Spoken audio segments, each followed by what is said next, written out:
Hey y'all, it's Auntie Kesh here, and this week for the clinical cookout, we are discussing anxiety disorders. Now, typically, you guys probably mostly hear about generalized anxiety, but I'm here to talk to you about panic disorder.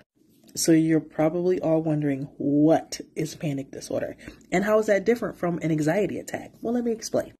So typically, panic disorder is a lot of panic attacks. However, the difference is that these panic attacks are basically unexpected, so you don't even know they're coming.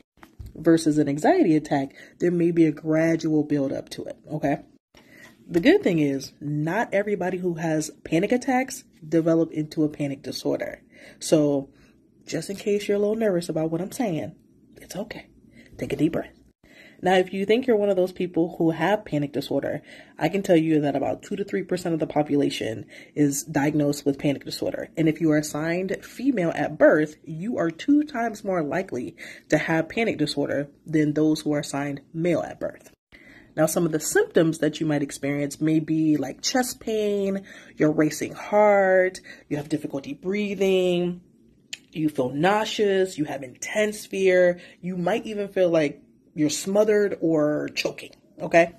In addition to that, you might be sweaty, you might be trembling, you might be tingling, get some numbness there.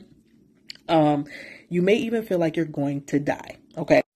And with that being said, a lot of people who have panic disorder or even have panic attacks who think they're going to die, typically you'll get their services from the emergency department because people tend to think that it's more of a physical condition than a psychological one.